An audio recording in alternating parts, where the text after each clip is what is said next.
Chapter 13. The Eve Before the Longest Night. The young witches were all moved into the main house and getting ready for the winter solstice. They inhabited most of the second floor, but spent the majority of their time in the new morning room, the old library, and their bedrooms. Since the dining room was still under construction, they took most of their meals in the morning room. This day, they were enjoying their breakfast while sitting in one of the window seats, their tea and biscuits before them on a little round table. Since the confrontation with their mother, the dead woods hadn't been so dreary. Even with winter coming, the skies seemed less gray, and they sometimes even got sunlight in the morning room.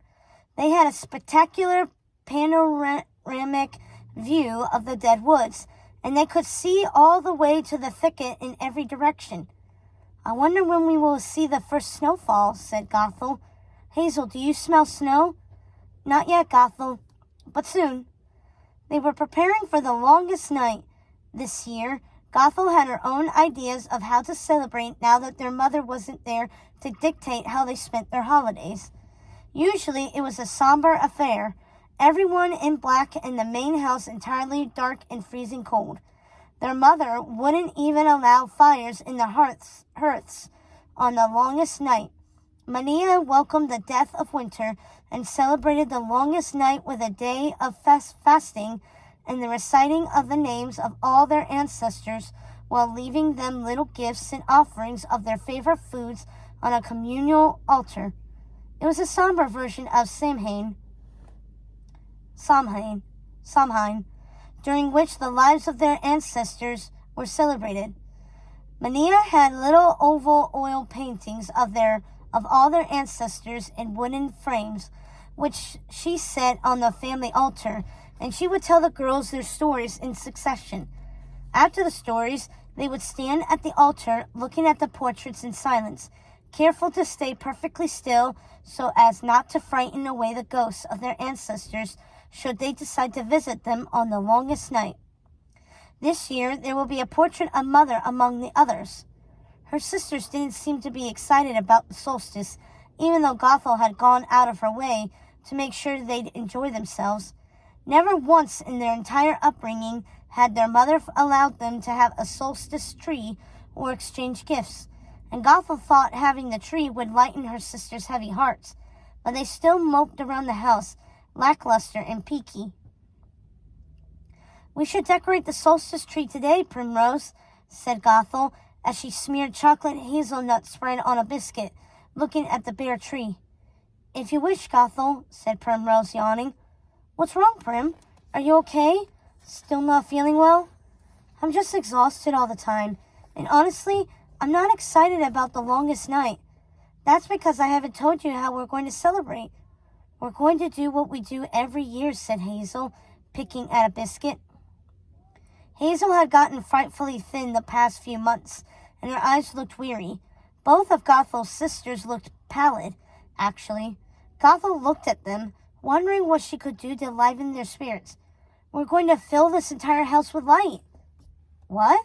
asked Hazel and Primrose in unison. "You heard me. Every single room will be filled with light. Look out the window.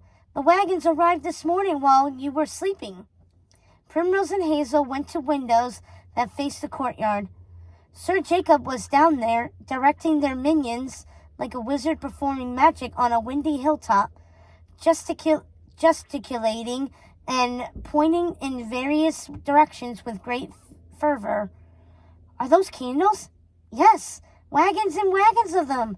We are going to infuse this house with light. I've been reading about how other witches celebrate the longest night, and there are some witches who feel it's best to make it a celebration of light." "Where did you read that?" asked Hazel. "In one of the books that came in one of Jacob's many wagons." "You've grown rather dependent upon him. Do you think that's wise?" asked Primrose. "He's happy to have the work. He likes to be busy. Mother always kept him tucked away in his crypt unless she needed him for battle or to handle the deliveries." "He never sleeps, Gothel. He's always awake doing things for us," said Hazel, making Gothel laugh. "You're right, he never sleeps, and he'd rather have something to do than sit in his crypt, waiting to be called upon. I've talked to him about this already, Hazel. I promise this is what he'd prefer. And what about the minions? Do you let them rest? Hazel asked. Hazel, we've gone over this so many times. He works them in shifts, letting them sleep for days at a time before they have to work again. And before you ask again, the children are not awake in their graves. They're sleeping. Gothel stood up and walked over to her sister. Hazel, I'm worried about you. You keep forgetting things. I'm just tired, Gothel. I'm fine. You're getting so thin. Can you please eat just a little bit? Isn't there something I could tempt you with? Is there something I can have Jacob fetch for you? No, Gothel. I'm fine. I think I'll go to my room and lie down. I have a headache. Okay, Hazel. Rest well. Gothel watched nervously as her sister left the room. Never in their lives had any of them been ill. It just didn't happen. Gothel didn't know what to make of that. She decided she would spend the day in her mother's library and see if there was something she could do to help Hazel. Prim, I'm going to Mother's library. Do you want to put some of those red hearts on the tree? I had them made for you. Yes, I think I will. Can you ask Jacob to send someone up to help with the boxes? Really? I didn't think you'd want any of Mother's creatures in here. I feel a little differently now. Some of them were destroyed while protecting us from Mother. There are creatures now. I'm happy you see it that way. I'll have Jacob send someone up to help you. As Gothel made her way out of the morning room and down to her mother's private library, she ran into Jacob, who was supervising the renovations in the dining room. It's starting to come together in here, she said, looking around the room. Hello, Lady Gothel, Jacob always addressed her as such when they were around the other minions or her sisters. Otherwise, he would call her Little Witch, which she had started to find very endearing. Gothel honestly didn't know what she would do without him. Lady, I had some questions for you about this room. You said you wanted shutters on these windows? Gothel was awestruck by the majesty of the room now. It still had its stone carvings of harpies and ravens in flight, and its many large windows cut right out of the stone. But the minion workers had installed hinged windows so the room could still be open to the elements if they choose. It was brilliant the way they had done it, with the frames of the windows painted to match the stone, giving the room the illusion of looking as it had before. The contrast between the dark stone and the grayish-blue sky was remarkable. I'm not so sure I do now. I thought you might feel differently. I hope you don't mind I had the windows fitted. It seemed a shame to shut out the view and the light. You're right. And I love the new table, chairs, rugs, and red tapestries. Oh, and the chandeliers and new wall sconces. Thank you, Jacob.